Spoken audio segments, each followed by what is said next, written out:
제가 여러분 다시 한번 축복하고 메시지를 선포하겠습니다. 여러분 행복하십시오. 성령 충만하십시오. 아멘. 우리가 함께 읽은 마태복음 8장 28절부터 34절까지는 다소 충격적인 사건이 기록되어 있습니다. 이야기의 핵심은 이렇습니다. 예수께서 귀신을 쫓아내시고 삶이 망가진 사람을 회복시키시다. 이 사건은요, 우리가 읽은 마태복음 8장에도 기록되어 있지만 마가복음 5장과 누가복음 8장에도 기록이 되어 있습니다. 그러니까 마태, 마가, 누가 세 개의 복음서에 기록되어 있다는 것은 이 사건이 아주 중요한 사건이라는 의미이죠. 마태가 전해주는 이야기의 선을 따라가면서 우리는 주님의 메시지를 듣고자 합니다. 첫째 포인트입니다. 삶이 망가진 사람을 만나 주시다. 28절 읽겠습니다. 함께 읽을까요? 시작. 또 예수께서 건너편 가다라 지방에 가심에 귀신 들린 자 둘이 무덤 사이에서 나와 예수를 만나니 그들은 몹시 사나워 아무도 그 길로 지나갈 수 없을 지경이더라. 예수님께서 갈릴리 동쪽에 있는 가다라 지방으로 가셨습니다. 거기에서 사람을 만나죠. 예수님은 사람 만나러 움직이시는 거죠. 그들은 어떤 사람일까? 이렇게 기록합니다. 귀신 들린 자. 귀신 들린 사람을 만났다. 여러분, 귀신 들린 사람 만나는 거 굉장히 쉽지 않아요. 귀신 들린 사람이 하는 말을 듣는다는 건 정말 어렵습니다. 앞뒤가 안 맞아요. 그리고 죽음과 살인과 폭력을 이야기해요. 때때로 엄청난 냄새도 풍깁니다. 입냄새가 아니라 그 썩은 냄새가 풍기기도. 아니, 하여튼 어쨌든 귀신 들린 사람을 만난다는 건 쉽지 않아요. 안 만나기를 축복합니다. 그런데 귀신 들린 사람을 만났습니다. 그런데 예수님 어떻게 하십니까? 피하지 않습니다. 사람들은 귀신에 대해서 이렇게 말합니다. 귀신이 어디 있어? 그러나 성경은 분명하게 우리에게 말씀하십니다. 귀신이 있다. 과학이 발전하기 이전에 사람들이 해석하기 힘든 사건들이 있으면 귀신의 역사라고 했죠. 그러나 과학이 발전하면서 그것이 설명될 수 있는 사건들이 많이 나타났죠. 그러나 아무리 과학적으로 해명되었다고 해서 모든 것이 해명된 것은 아닙니다. 모든 육체적인 질병, 귀신의 역사는 아닙니다. 그러나 어떤 질병은, 어떤 경우는 귀신의 역사로 병에 걸릴 수도 있다는 거죠. 모든 정신적인 질환을 귀신의 사건으로 해석하는 것은 굉장히 문제가 있습니다. 그러나 어떤 경우는 정신적인 이 연약함이 귀신의 역사와 연결되어 있는 경우가 있는 거죠. 성경에서 귀신이란 단어를 찾아보니까 약 102개의 구절에서 나오고 있더라고요. 성경은 분명히 귀신의 실제를 인정합니다. 주인공은 귀신이 아닙니다. 주인공은 예수님이십니다. 그러나 이 귀신의 정체를 알아야 예수님의 능력을 우리가, 예수님의 권세를 우리가 알 수 있는 거죠. 그러니까 이 귀신과 사탄이 가장 싫어하는 게 무엇이냐? 그것은 자기들의 정체가 밝혀지는 거예요. 정체가 탄로나는 거예요. 이단이 가장 싫어하는 게 자신들의 정체가 탄로나는 겁니다.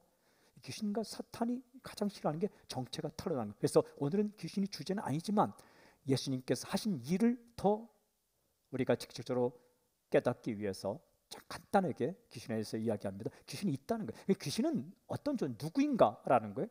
죽은 사람이 귀신이 되는가? 귀신에 대해 설명하고 있는 인터넷 사전을 찾아보니까 이렇게 써놓고 있더라고요.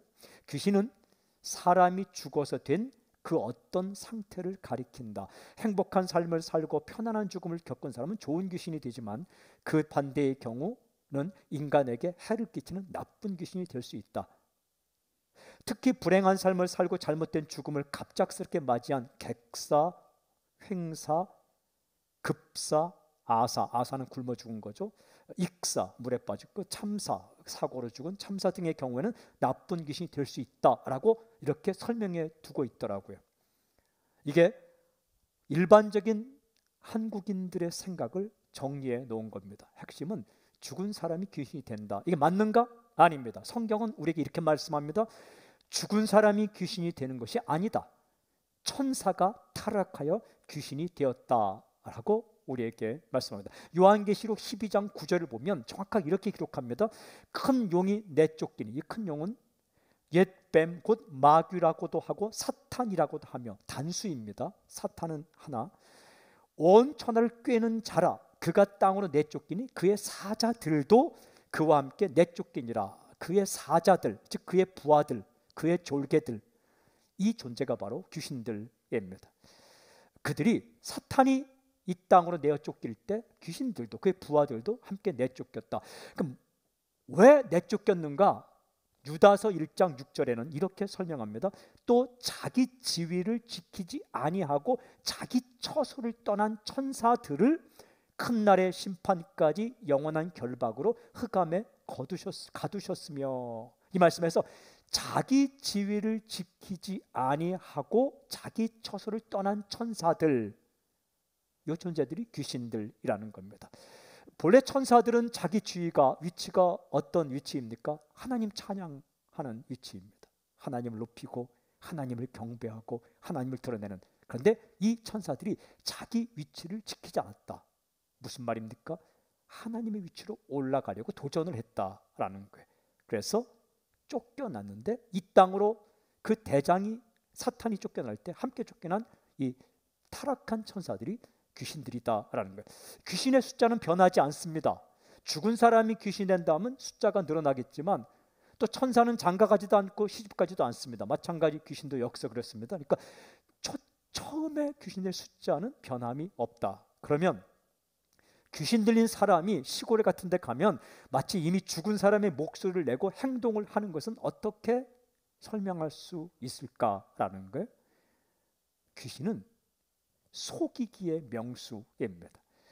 그러니까 속이는 겁니다. 마치 죽은 사람이 그렇게 하는 것처럼 흉내내는 겁니다. 속지 말아야 되겠죠. 죽은 사람이 돌아온 것이 아니라 귀신이 귀신같이 사람을 속이는 거죠. 가령 죽은 사람이 귀신이 된다라는 생각을 가지고 있는 민족에서는 귀신이 속일 때에 마치 죽은 사람의 목소리와 죽은 사람의 흉내를 내어서 사람들을 혼동시킵니다. 그들의 목적이 무엇일까요? 사람을 혼동시켜서 마음을 하나님께로부터 떠나게 하는 거예요. 그래서 귀신 앞에 절하고 무서워 벌벌 떠게 하는 거죠. 이 귀신은 사람을 망가뜨리는 거죠. 귀신 들린 그런 사람을 예수님께서 만나셨어요. 그의 상태가 어떤가? 오늘 분명하게 이렇게 기록합니다. 무덤 사이에서 나와. 사람은 집에서 살아야 돼요. 크든 작든 초라하든 화려하든 집에서 살아야 돼요. 그런데 그 사람들, 귀신 들린 사람들이 무덤 사이에서 살고 있었다. 이 지역의 무덤은요, 이 벼랑에 이 절벽의 그 면을 깎아서 만들었기 때문에 일정한 공간이 있습니다. 굴처럼 생겼습니다. 그곳에서 살았다. 여러분, 무덤은 죽은 사람의 몸을 놓는 곳입니다. 무덤은 죽음이라는 이미지를 가지고 있어요. 그런데 살아있는 사람이 집에 있지 않고 무덤에 있었다. 위치 이탈. 귀신들 자체도 자기 위치를 지키지 않고 하나님께 도전하다가 위치를 이탈한 존재이기 때문에 귀신은 끊임없이 사람들을 위치 이탈하게 만듭니다. 남편의 위치를 이탈시키고, 아내의 위치를 이탈시키고, 부모의 위치를 이탈시키고, 사람의 위치를 벗어나게 했다. 또 이렇게 기록합니다. 그들은 몹시 사나워 아무도 그 길로 지나갈 수 없을 지경이더라. 그 사람들은 몹시 사나웠습니다. 그러니까 사람의 통제를 벗어나 있었어요. 지나가던 사람들을 굉장히 파괴하려고 공격했고, 아무도 그 사람들을 통제할 수 없었다. 여러분, 사람은 좀 통제가 돼야 돼요. 제어를 받아야 돼요. 한계 안에 머무러야 돼요. 그런데 이들은 통제가 되지 않았다. 마가복음 기록을 보면 이들이 어떤 상태인가를 조금 더 자세하게 보이는데, 마가복음 5장 2절에서 5절, 배에서 나오심에 곧 더러운 귀신 들린 사람이 무덤 사이에서 나와 예수를 만났느냐. 그 사람은 무덤 사이에 거처하는데 이제는 아무도 그를 쇠사슬로도 맬 수 없게 되었으니, 이는 여러 번 고랑과 쇠사슬에 매였어도 쇠사슬을 끊고 고랑을 깨뜨렸음이로라. 그리하여 아무도 그를 제어할 힘이 없는지라. 밤낮 무덤 사이에서나 산에서나 늘 소리 지르며 돌로 자기의 몸을 해치고 있었더라. 그 사람들이 제어할 수 없었다. 쇠사슬로 메어도 쇠사슬을 끊어버렸다. 정상적이지 아니라는 거예요. 정상적인 상태가 아니라 괴력을 가지고 있었다. 아무도 그들을 제어할 수 없었다. 이들이 어떻게 행동합니까? 늘 소리 지르며. 그러니까 정상적인 대화가 불가능했다. 소리를 질렀다. 이게 대화가 안 된다는 거예요. 귀신 들린 사람, 이 마음이 망가진, 이 인생이 망가진 사람의 특징이 뭐냐? 대화가 힘들어요. 소리 지르고 오해하고 그저 소리를 지르고 있었다. 그리고 돌로 자기의 몸을 해치고 있었더라. 여러분, 정상적이라면 다른 사람은 몰라도 자기 자신은 자기 몸을 소중하게 여겨야 되는 거예요. 그런데 돌로 자기의 몸을 해치고 있었다. 아마 돌로 자기의 몸을 벅벅 긁어서 피가 났겠죠. 피가 나도 계속 긁었겠죠. 한마디로 그들의 상태를 이렇게 표현할 수 있습니다. 삶이 망가져 있었다. 있어야 할 곳에 있지 않고, 사람은 좀 조용히 하세요 하면 조용히 하는 통제가 돼야 되는데 누구의 제어도 받지 않았다. 그리고 정상적인 대화, 소통도 할 수가 없었다. 그리고 자기 자신을 소중하게 여기지 않고 자신을 해하고 있었다. 자해하고 있었다라는, 한마디로 삶이 망가져 있었습니다. 힘든 거예요. 힘든 삶을 살아가고 있었습니다. 본인도 힘들고 함께 있는 다른 사람들도 힘들었습니다. 삶이 망가진 채로, 그러나 살아야 하기 때문에 그렇게 살아가고 있었습니다. 이 사람, 삶이 망가진 사람, 이 사람을 예수님은 어떻게 하십니까? 피하지 않으셨습니다. 만나 주셨습니다. 그냥 모른 척하지 않으십니다. 그냥 내버려 두지도 않습니다. 삶이 망가진 채로 살아가는 이 사람을 만나러 갈릴리 동쪽으로 가셨고 예수님은 만나 주셨어요. 사랑하는 여러분, 이 망가진 모습을 보는 거는 참 힘들어요. 한 번은 제가 휴대폰을 산 지 얼마 안 됐는데 떨어뜨렸어요. 바닥이 시멘트 바닥이에요. 모서리로 떨어졌는데 갑자기 휴대폰으로 전화를 걸 수 없는 거예요. 저는 몰랐는데 가져가 보니까 액정이 깨졌다는 거예요. 19만 9천 원을 내고 바꿨습니다. 보험을 들었어야 되는데 보험을 들지 않아서. 근데 그 깨어진 휴대폰을 보면서 그게 뭐라고, 사람의 생명도 아닌데 굉장히 마음이 안 좋더라고요. 새로 산 휴대폰은 케이스를 좋은 걸 해서 한 20번 이상 떨어뜨렸는데 아직 안 깨지고 있습니다.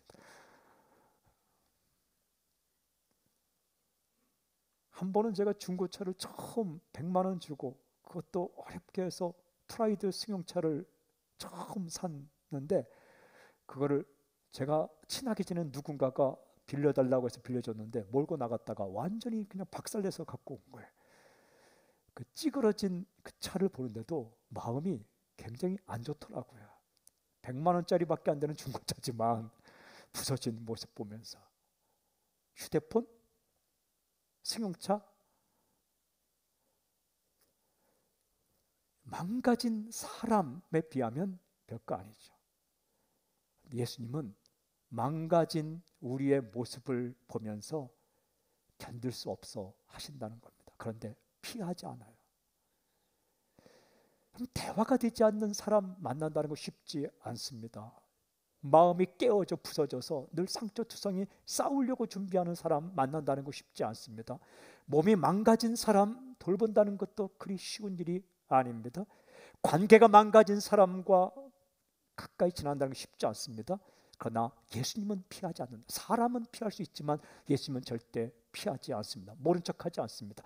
살다가 몸이 망가지고 마음이 깨어지고 관계가 부서지고 내 자신이 삶이 힘들 때, 집 나간 둘째 아들처럼 내 위치를 이탈했다가 깨달았을 때, 사랑하는 여러분, 주님은 어떻게 우리를 대하시는가? 피하지 않습니다. 사람은 외면할지 모르겠지만 주님은 그 망가진 인간, 망가진 내 자신을 그냥 만나주시고 외면치 않으시고 그리고 도와주신다. 그래서 이 땅에 오신 거예요. 하나님 명령을 이기고 거절하고 몸과 마음과 삶 전체가 망가진 인간, 그 인간을 외면하지 않으시고 이 땅에 오셨어요. 그게 바로 십자가 사랑입니다. 부서진 부분, 망가진 부분, 깨어진 관계의 부분 그냥 가지고 주 앞에 나오십시오. 주님은 절대 비난하지 않고 혼내키지 않고 무시하지 않고 외면하지 않고 얼굴 돌리지 않고 만나주십니다. 그러면 주님은 이 망가진 사람을 어떻게 하셨는가? 두 번째 포인트입니다. 삶이 망가진 사람을 회복시키시다. 회복시키셨어요. 예수님은 귀신을 쫓아내셨습니다. 그리고 망가진 사람을 회복시켜 주셨어요. 질문이 있어요. 이 귀신을 제압할 수 있는 분이 누구인가? 중요한 질문. 대답은 이렇습니다. 성경으로 대답합니다. 귀신이 두려워하는 존재는 오직 예수 그리스도이시다라는 거예요. 여러분, 인간 가운데는 그 누구도 귀신을 제압할 수 있는 존재가 없습니다. 귀신 들린 사람을 여러 번 만나봤고 귀신도 내쫓았고 현상도 많이 봤는데요, 이 귀신 들린 사람이 가장 두려워하는 것은 예수 이름입니다. 그분은 바로 하나님의 아들 메시아 하나님이시기 때문에 그래요. 그 사실을 29절은 이렇게 전해줍니다. 29절, 이에 그들이 소리질러 이르되 하나님의 아들이여 우리가 당신과 무슨 상관이 있나이까? 때가 이르기 전에 우리를 괴롭게 하려고 여기 오셨나이까? 하더니 귀신들은 예수님을 알아보았습니다. 예수님을 향해 이렇게 소리치고 있는 거예요. 하나님의 아들이여. 예수님이 하나님의 아들이심을 알아차렸습니다. 이 인간이 보지 않는 영적인 세계를 귀신이 보았어요. 그러나 여러분, 예수님을 알아봤다고 해서 믿었다는 건 아닙니다. 지식이 신앙은 아니에요. 지식은 객관적인 사실에 대한 이해이지만 신앙이라는 것은, 믿음이라는 것은 인격에 대한 신뢰예요. 인격과 만나는 게 신앙이에요. 귀신이 예수님을 알아차렸다고 해서 이 지식이 귀신이 예수를 믿었다는 게 아니죠. 알아봤습니다. 그런데 귀신은 하나님의 아들 예수님을 알아보고 어떻게 하고 있습니까? 벌벌 떨고 있는 거예요. 부들부들 떨고 있는 겁니다. 그러면서 이렇게 말합니다. 우리가 당신과 무슨 상관이 있나이까? 때가 이르기 전에 우리를 괴롭게 하려고 여기 오셨나이까? 우리가 당신과 무슨 상관이 있나이까? 귀신이 예수님과 상관이 있다는 거예요. 그럼 어떤 관계인가? 어떤 상관이 있는가? 이렇게 고백합니다. 때가 이르기 전에 라고 말합니다. 여기서 때는 종말의 때를 가리킵니다. 이 역사의 마지막 때. 귀신은 그때가 있는 줄 알고 있어요. 근데 그때는 언제인가? 무슨 때인가? 요한계시록 보면 사탄과 귀신들과 거짓 선지자들이 완전히 패망하는 때, 그래서 다시 무조건 지옥으로 불못으로 떨어지는 때, 이 귀신은 그때가 있다는 것을 알고 있는 거예요. 그리고 이렇게 고백합니다. 괴롭게 하려고. 하나님의 아들 예수님만이 자신들을 괴롭게 할 수 있는 존재라는 것을 분명히 알고 있습니다. 여기서 괴롭게라는 것은 깨뜨리다라는 의미입니다. 창세기 3장 15절에 여인의 후손이 뱀의 머리를 깨뜨리듯이 깨뜨리고 부수고 산산조각 내는 것. 괴롭게. 귀신은 누구 때문에 괴로운가? 예수 그리스도. 귀신은 누구에게 제압당하는가? 예수 그리스도. 오직 예수님만이 이 어둠의 권세를 깨뜨릴 수 있다. 여러분, 귀신은 예수 이름에 물러갑니다. 예수님의 이름에 물러가는 거죠. 그래서 요한계시록 12장 11절에 보면 이렇게 기록되어 있어요. 또 우리 형제들이 어린 양의 피와 자기들이 증언하는 말씀으로써 그를 이겼으니 그들은 죽기까지 자기들의 생명을 아끼지 아니하도다. 무엇으로 이겼는가? 우리가 꼭 붙들어야 할 것이 무엇인가? 두 가지가 나옵니다. 어린 양의 피 그리고 말씀. 십자가의 피로 말미암아 우리 모든 죄가 용서되었음을 고백할 때 귀신은 물러간다라는 거예요. 이 귀신이 우리에게 자꾸 주는 것이 뭐냐면 죄책감입니다. 죄의 문제를 건드립니다. 그러나 이들이 가장 싫어하는 게 뭐냐 하면 십자가의 피에 대한 고백이에요. 한 번은 귀신 들린 사람이 왔는데 유월절 어린 양의 피로 모든 것이 사해졌다는 것을 찬양할 때에 스스로 알아서 떠나가더라고요. 우리가 하는 고백 가운데 이 어둠의 세력 귀신들이 가장 싫어하는 고백이 두 가지가 있어요. 하나는 뭐냐면 은혜에 대한 찬양입니다. 하나님이 나의 아버지 주권자이시고 내 모든 삶이 하나님의 은혜입니다. 은혜 찬양, 주권 고백 찬양을 굉장히 싫어해요. 또 하나는 보혈 찬양입니다. 십자가의 피의 공로를 선포하는 찬양을 귀신들이 가장 싫어해요. 우리에게 언제 은혜가 오는가? 하나님의 주권과 은혜를 높이는 찬양을 할 때, 그리고 보혈을 찬양할 때 우리에게 은혜가 옵니다. 뭐 인상을 쓰면 귀신아 떠나갈 때 이렇게 할 필요 없고, 주님에 대한 은혜의 고백과 주의 십자가의 공로에 대한 찬양을 하면 귀신들이 알아서 떠나간다는 거예요. 여러분, 귀신 연구하지 마십시오. 자꾸 이렇게 뭘 하지 마시고 주님을 더욱더 사랑하세요.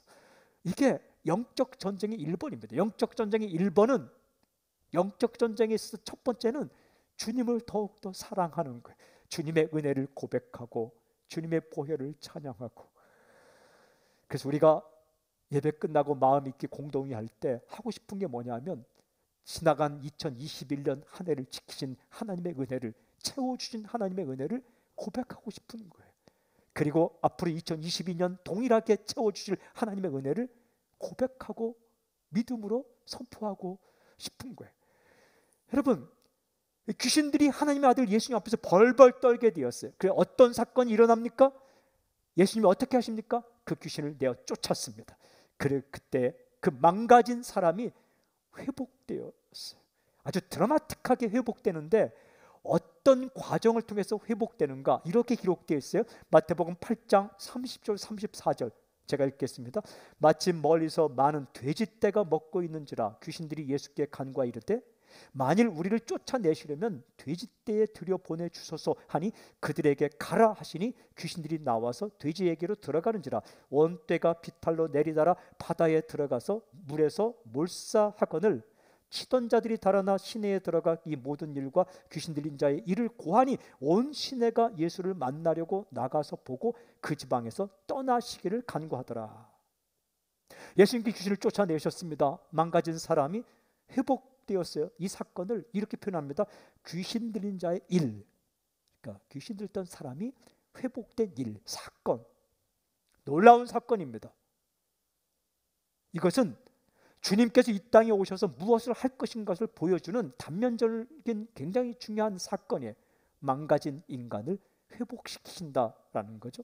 마태가 전해주는 이야기를 자꾸 묵상해 보면 귀신 들렸던 사람이, 망가졌던 사람이 회복되는 과정에서 일어난 특이한 사건 하나를 발견합니다. 희한한 사건이죠. 그 사건이 뭡니까? 귀신이 쫓겨나서 들어간 돼지떼가 바다에 들어가서 몰사하는 사건. 언뜻 보면 잘 이해가 되지 않습니다. 왜 2,000마리 이상의 수많은 돼지떼가 한꺼번에 죽었을까? 왜 이 사건은 필요했을까? 귀신 들린 사람이 회복되는 과정에서 일어난 돼지떼 몰사 사건, 어떤 의미가 있는가? 우리가 한 사람이 회복될 때에 어떤 사건들이 일어납니다. 그 사건이 어떤 의미가 있는가? 아주 중요한 의미가 있어요. 크게 두 가지 의미가 있어요. 첫 번째 의미는 뭐냐면 이 사건은 귀신 들렸던 사람에게서 귀신이 나갔다는 것을 아주 확실하게 보여주는 사건이다. 눈에 보이게 귀신이 나갔다는 것을 보여주는 중요한 사건이다라는 겁니다.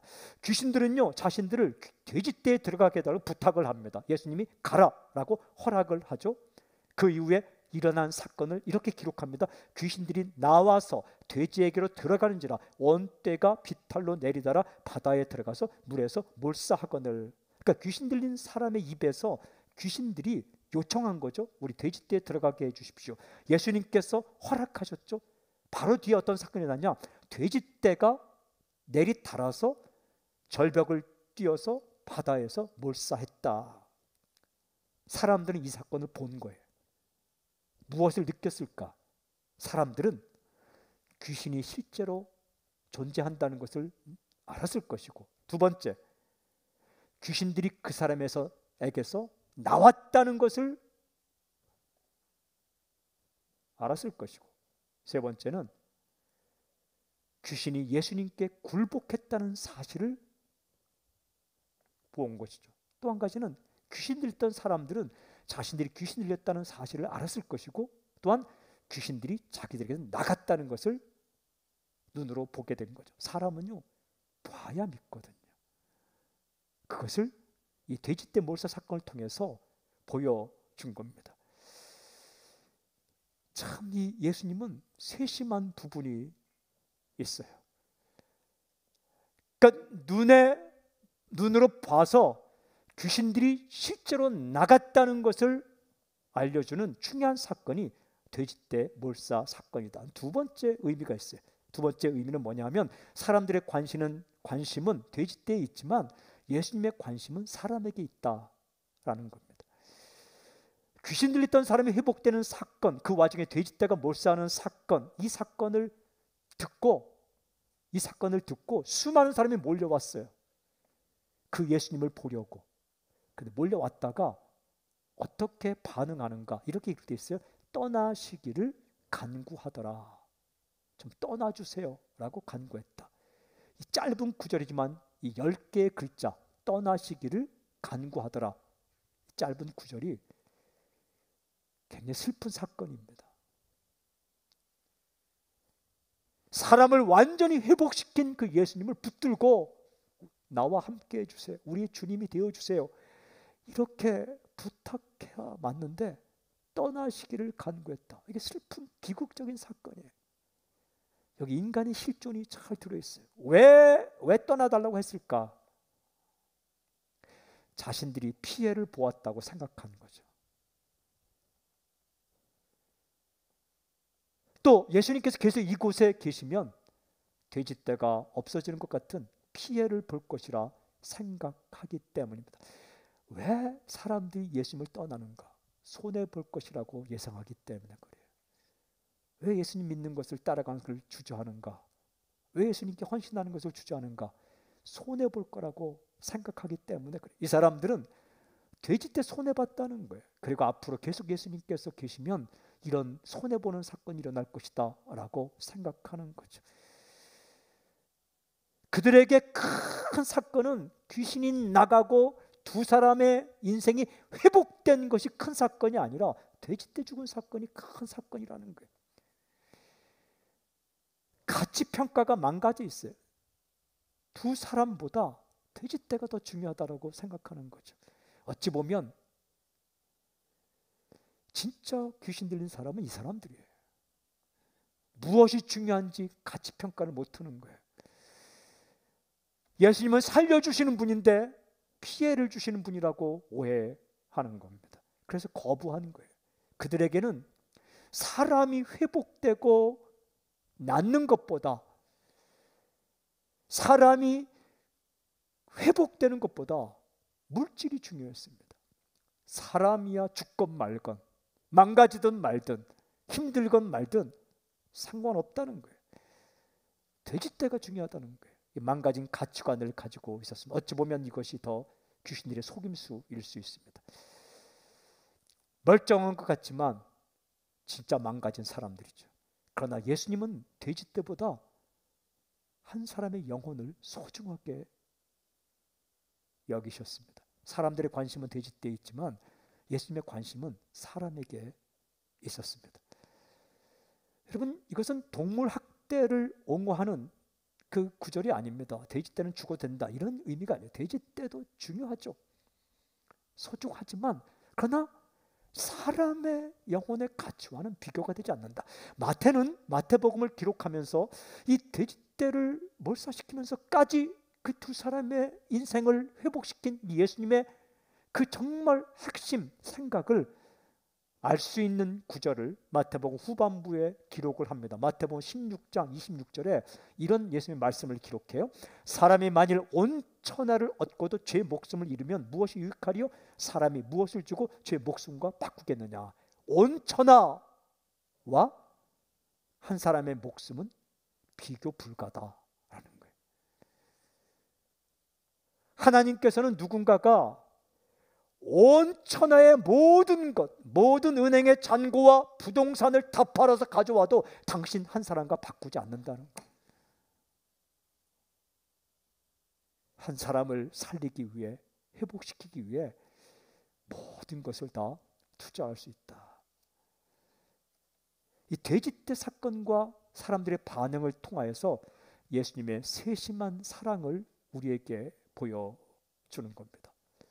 의심하지 않고 눈으로 본 것을 통해서 확신할 수 있도록 보여준 것이고, 그리고 저 수많은 돼지떼보다 너의 인생이 더 중요하다는 것을 주님께서 보여주신 거죠. 그러면서 두 사람의 인생을 회복시키셨어요.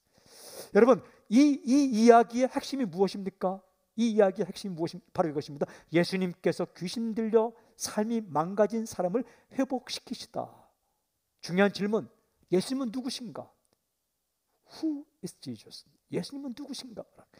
성경은 오늘 묵상한 이 사건을 통해 우리에게 분명히 선포합니다. 예수님은 망가진 사람을 회복시키시는 분이시다. 예수님은 망가진 인생을 고칠 수 있는 분이시다. 그렇습니다. 여러분, 예수님을 만나면 삶이 회복됩니다. 이 회복된 이 사람의 모습을 마가복음에서는 조금 더 자세하게 설명한 마가복음 5장 15절, 예수께 이르러 그 귀신 들렸던 자 곧 군대 귀신 집혔던 자가, 군대 귀신이라는 것은 여러 수의 귀신이다. 집합 귀신이에요. 옷을 입고 정신이 온전하여 앉은 것을 보고 두려워하더라. 옷을 벗고 날뛰던 그가 옷을 입고 있었다. 돌로 자기 몸을 해하던 그 사람이 옷을 입어서 자기 몸을 보호했다. 그리고 자기 몸을 더 이상 해치지 않고 있었다. 소리 지르며 날뛰던 그가 조용히 앉아 있었다. 그리고 이 사람은 집으로 돌아갔겠죠. 완전히 회복된 모습, 완전히 회복된 모습을, 위치를 이탈하지 않고 돌아가고, 자신의 몸을 자해하지 않고, 그리고 보호하고 있었다. 그리고 소리 지르고 소통이 불가하던 그가 조용히 앉아서 주의 말씀을 듣고 있었다라는 거예요. 완전히 회복되었습니다. 사랑하는 여러분, 예수님은 회복시키는 분입니다. 살리시는 분입니다. 사람을 망가뜨리는 모든 공격으로부터 우리를 보호하시는 분입니다. 때로 우리는 귀신의 공격을 받아서 망가질 수도 있습니다. 때로 우리는 수많은 인생의 경험 때문에 우리의 마음이 망가지고, 감성이 깨지고, 의지가 부서지고, 몸이 망가지고, 그리고 관계가 산산조각난 상태로 그래도 살아야 되기 때문에 살아갈 때가 한두 번이 아닙니다. 누가 이 망가진 인생을 회복시킬 수 있는가? 오직 예수 그리스도, 우리의 주님만이 회복시킬 수 있습니다. 사랑하는 여러분, 살다 보면 그냥 이 부분이 무너져 있구나, 망가져 있구나 라고 해서 알면서도 살아야 되기 때문에 그렇게 살아갈 때가 한두 번이 아니에요. 망가진 휴대폰, 망가진 승용차 바라볼 때 마음이 아픈가 비교가 되지 않는 망가진 자신의 삶을 바라볼 때 굉장히 마음이 아픈 거죠. 또한 내 가까이 사랑하는 사람의 망가진 인생, 위치를 이탈하고 몸이 깨어지고 마음이 깨어지고 관계가 깨어진 채로 살아가는 모습 볼 때 얼마나 마음이 아픕니까? 누가 이 삶을, 망가진 삶을 회복시킬 수 있는가? 오직 예수 그리스도. 사랑하는 여러분, 몸이 망가진 상태입니까? 그대로 주님께 내어놓으십시오. 감성이 망가졌습니까? 울지도 못하고 웃지도 않고 환호하지도 못하고 기뻐하지도 못하고 이 정서가 깨어진 부분, 여러분, 이 정서가 깨어진 것도 굉장히 심각한 겁니다.